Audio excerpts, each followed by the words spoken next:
मालूम है कि हमारी पार्टी कांग्रेस, बीजेपी व अन्य किसी भी विरोधी पार्टी के साथ, अन्य किसी भी विरोधी पार्टी तथा गठबंधन आदि के साथ मिलकर नहीं, बल्कि अकेले ही अपनी पार्टी के बलबूते पर पूरी तैयारी व दमदारी के साथ ये चुनाव लड़ रही है। इसके साथ ही हमने टिकट बंटवारे के मामले में भी सर्व समाज के लोगों को उचित भागीदारी दी है, जिनको कामयाब बनाने के लिए अपनी पार्टी के लोग पूरे जी जान से लगे हैं। हालांकि आज यहाँ की इकट्ठा हुई अपार भीड़ व भीड़ के जबरदस्त जोश को भी देखकर अब मुझे भी ये काफ़ी हद तक भरोसा हो गया है कि पिछली बार की तरह इस बार भी आप लोग यहाँ अपने प्रदेश से लोकसभा चुनाव में अपनी पार्टी का बेहतर रिजल्ट जरूर लाएंगे। इसके लिए अब मैं आप लोगों का ध्यान कुछ जरूरी बातों की तरफ दिलाना चाहती हूँ और इस संबंध में विशेषकर मैं कांग्रेस, बीजेपी व इनके अन्य सभी सहयोगी दलों के बारे में ये कहना चाहूँगी कि आज़ादी के बाद शुरू में केंद्र व देश के काफ़ी राज्यों में भी ज़्यादातर सत्ता यहाँ कांग्रेस पार्टी के ही हाथों में केंद्रित रही है, किंतु इनकी अधिकांश मामलों में रही गलत नीतियों एवं गलत कार्य प्रणाली आदि की वजह से ही फिर इस पार्टी को केंद्र में काफ़ी राज्यों की भी सत्ता से बाहर होना पड़ा है तथा यही स्थिति इनकी सहयोगी पार्टियों की भी बनी रही है, जिसके कारण ही फिर पिछले कई वर्षों से बीजेपी व इनके सहयोगी दल केंद्र एवं काफ़ी राज्यों की भी सत्ता में काबिज हो गए हैं, लेकिन इनकी भी ज़्यादातर रही जातिवादी, पूंजीवादी, संकीर्ण, सांप्रदायिक व द्वेषपूर्ण नीतियों एवं कार्य प्रणाली आदि से तथा इनकी कथनी व करनी में भी काफ़ी अंतर होने की वजह से अब ऐसा लगता है कि इस बार ये पार्टी भी यानी कि भारतीय जनता पार्टी भी केंद्र की सत्ता में आसानी से वापस आने वाली नहीं है, बशर्ते यदि ये चुनाव इस बार फ्री एंड फेयर होता है तथा आम चर्चा के मुताबिक वोटिंग मशीनों में भी कोई गड़बड़ी आगे नहीं की जाती है। और वैसे भी इस बार चुनाव में इनकी कोई भी पुरानी एवं नई चल रही नाटकबाजी, जुमलेबाजी व गारंटी आदि काम में आने वाली नहीं है, क्योंकि अब देश की जनता काफ़ी हद तक इस बात को समझ चुकी है कि इनकी पार्टी ने अब तक देश के विशेषकर गरीबों, कमजोर तबकों, मध्यम वर्गीय एवं अन्य मेहनतकश लोगों को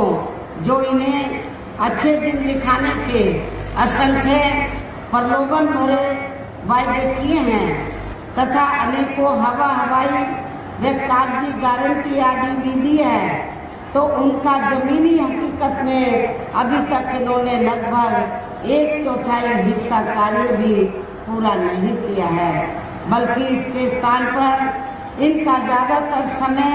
व ताकत भी यह इनके अपने चहेते रहे बड़े बड़े पूंजीपतियों व धन्ना सेठों को ही ज़्यादा से ज़्यादा मालामाल व धनवान आदि बनाने में तथा उन्हें हर स्तर पर छूट देने व बचाने में ही लगी रही है, जिनके अधिकांश आर्थिक सहयोग से ही ये पार्टी व अन्य पार्टियां भी अपना संगठन चलाती हैं तथा चुनाव आदि भी लड़ाती हैं, जिसका काफ़ी कुछ खुलासा बॉन्ड की आई रिपोर्ट से भी हो जाता है। इसके साथ ही अब ऐसा लगता है कि कांग्रेस पार्टी की तरह ही बीजेपी ने भी केंद्र की तमाम सरकारी जांच एजेंसियों का ज़्यादातर राजनीतिकरण ही कर दिया है। इसके अलावा देश के किसान वर्ग भी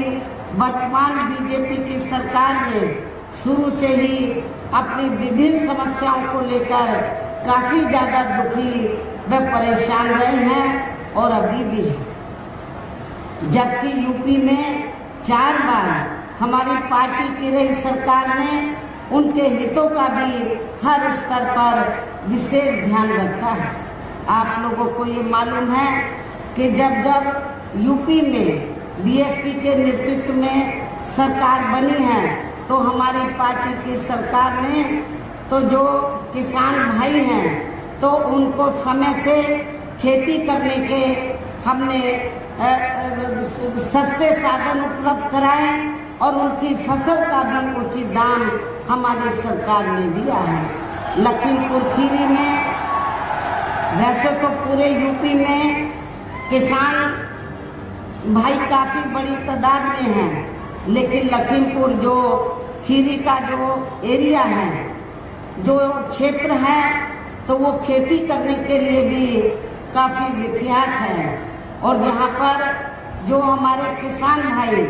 जो लंबे अरसे से खेती कर रहे हैं और अभी भी कर रहे हैं, और आपके लखीमपुर खीरी में मुझे ये मालूम है कि यहाँ पर सिख समाज काफी बड़ी तादाद में है, पंजाबी समाज काफी बड़ी तादाद में है। इनके यहाँ पर डेरे हैं, काफी खेती करते हैं, लेकिन जब भी इन्होंने किसानों की समस्याओं को लेकर आंदोलन किया है तो यहाँ पर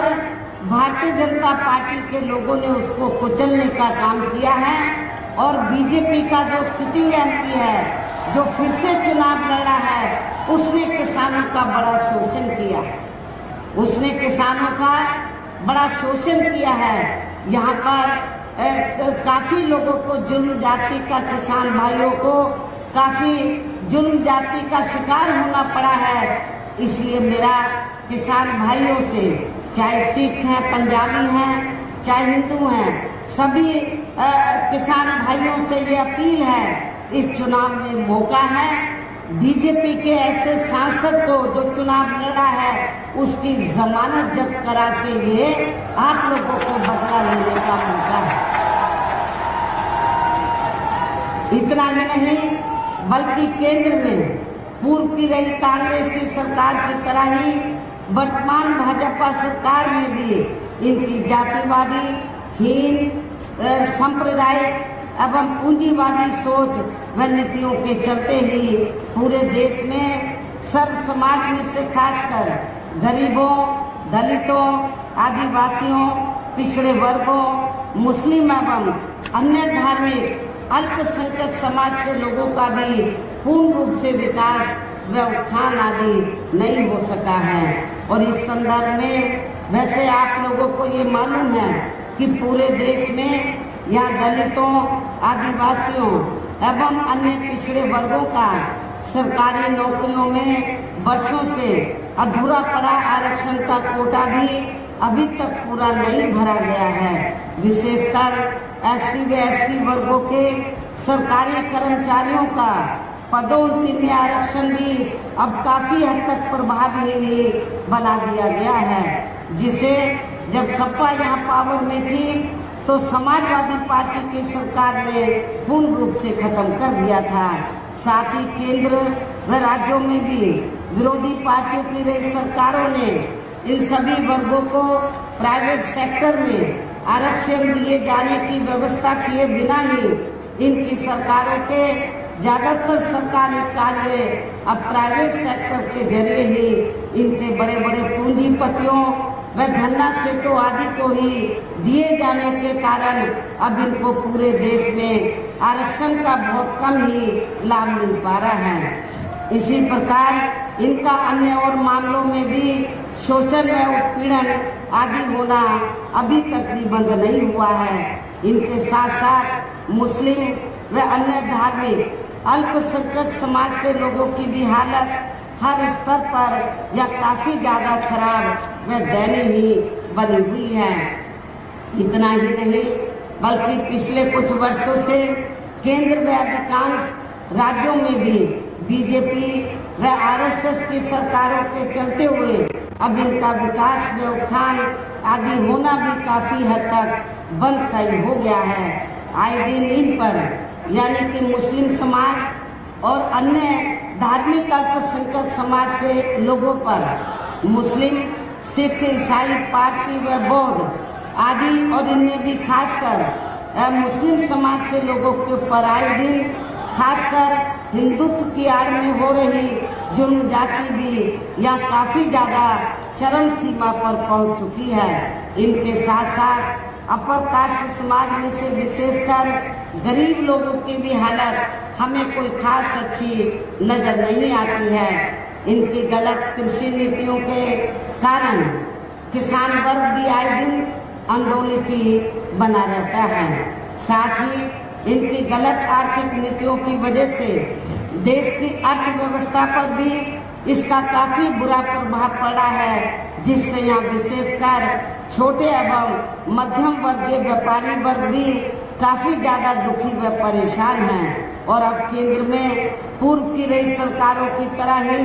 वर्तमान भाजपा सरकार में भी यहाँ पूरे देश में गरीबी,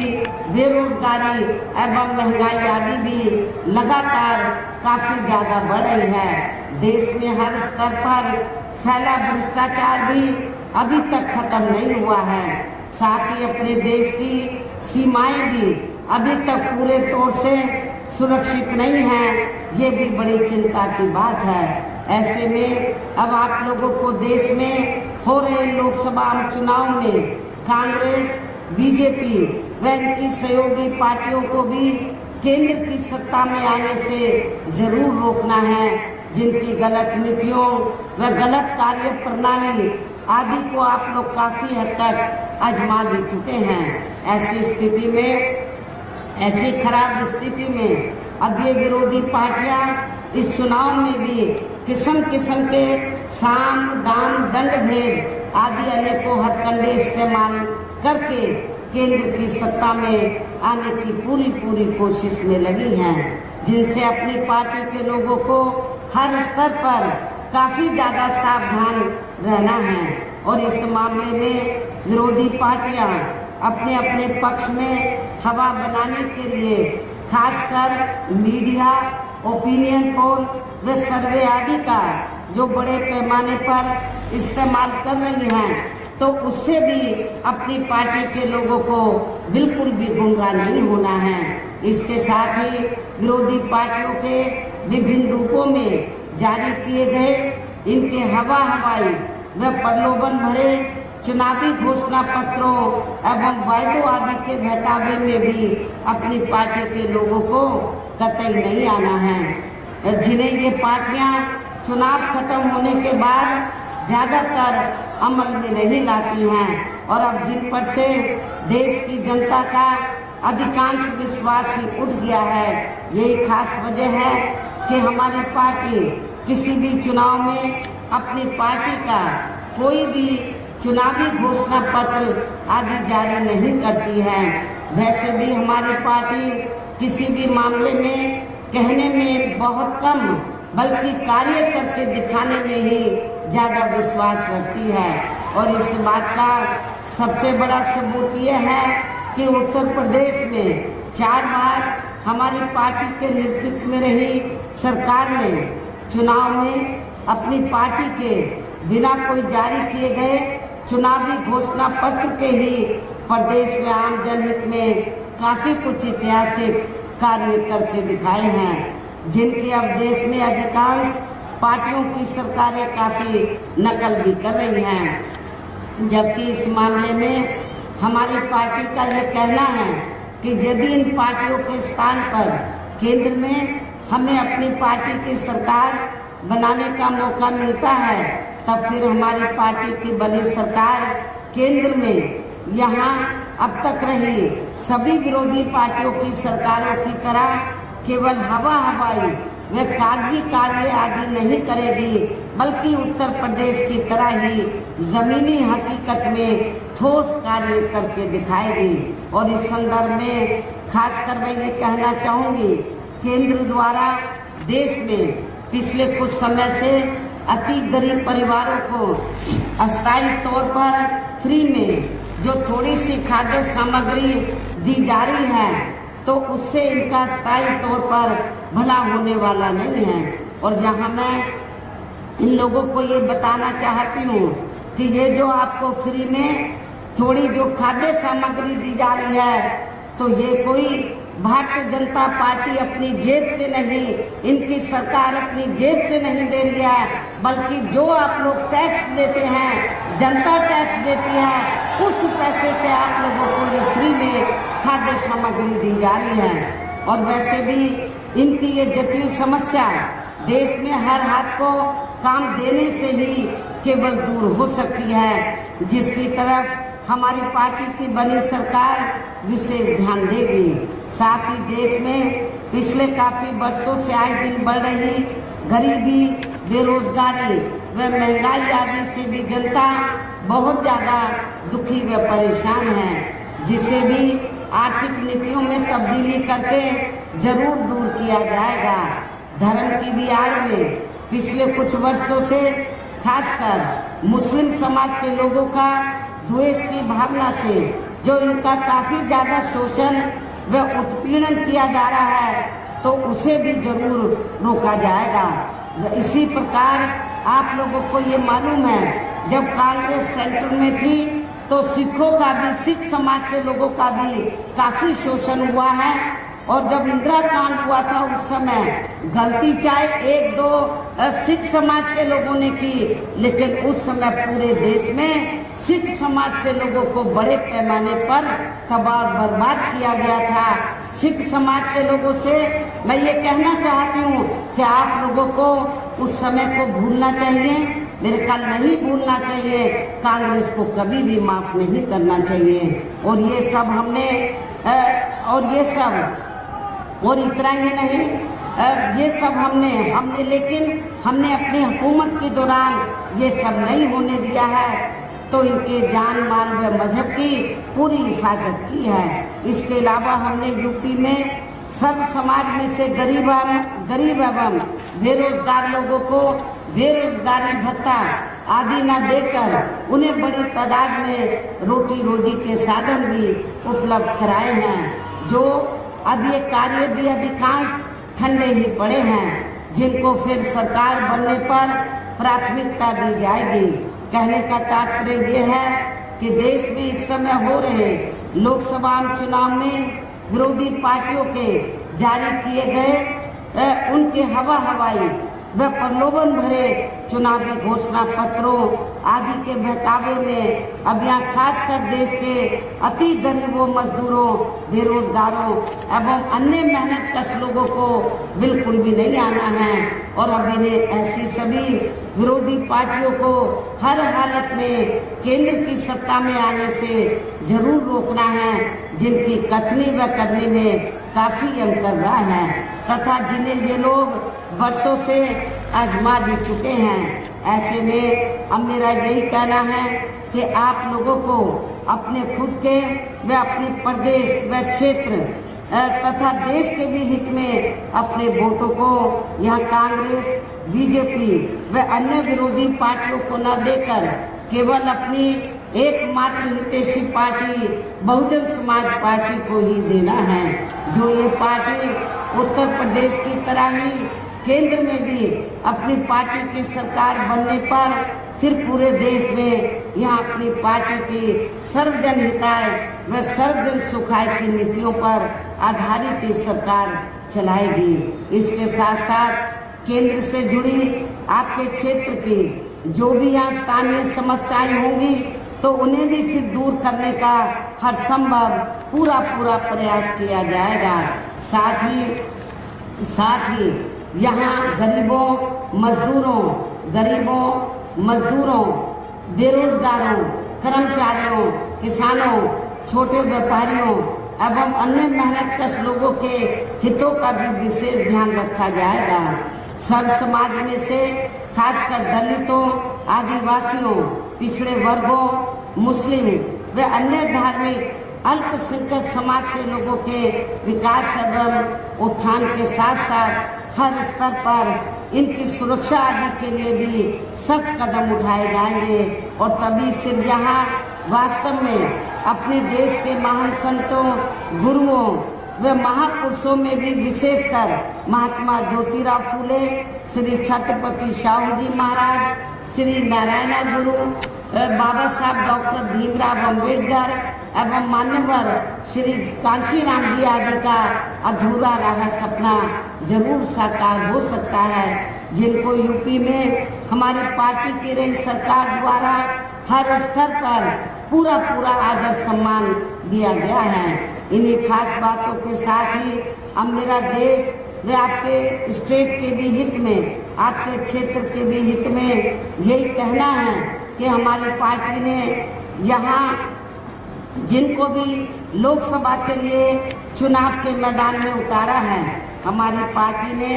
यहाँ जिनको भी लोकसभा के लिए चुनाव के मैदान में उतारा है, हमने आपके यहाँ खीरी लोकसभा की सीट से श्री अंशय कालरा को, जो पंजाबी समाज से ताल्लुक रखते हैं, इनको हमने यहाँ टिकट दिया है। आपको मैं ये बताना चाहती हूँ, पहले हमने इनको चुनाव लड़ाने का फैसला गाजियाबाद से लिया था, लेकिन जब हमें मालूम हुआ कि गाजियाबाद में सिख और पंजाबी समाज ये लखीमपुर खीरी की तुलना में कम है, लखीमपुर खीरी में ज़्यादा है, तो फिर हमने गाजियाबाद की जगह, गाजियाबाद के स्थान पर इनको लखीमपुर खीरी से चुनाव के मैदान में उतारा है। और आप लोग सब लोग इनको जी जान से जिताने में लगे हैं। धोरारा, इससे लगी हुई धोरारा लोकसभा की सीट है। इस सीट से हमने ब्राह्मण समाज से श्री श्याम किशोर अवस्थी को हमने चुनाव के मैदान में उतारा है। यहाँ मैं ब्राह्मण समाज के लोगों को ये बताना चाहती हूँ कि हमारी पार्टी ने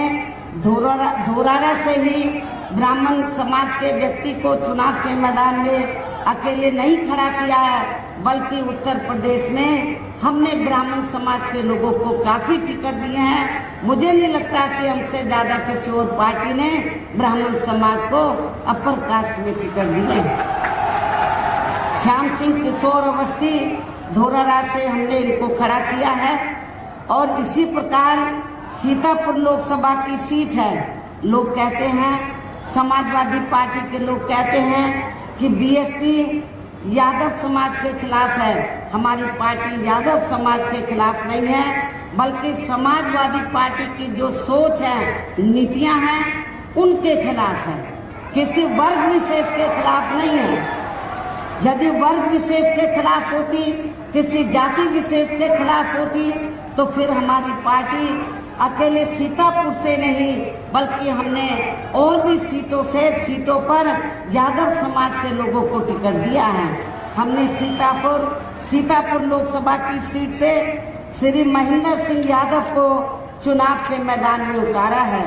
जिनको जिताने में आप लोग पूरे जी जान से लगे हैं। हमारे तीनों प्रत्याशी आप लोगों के सामने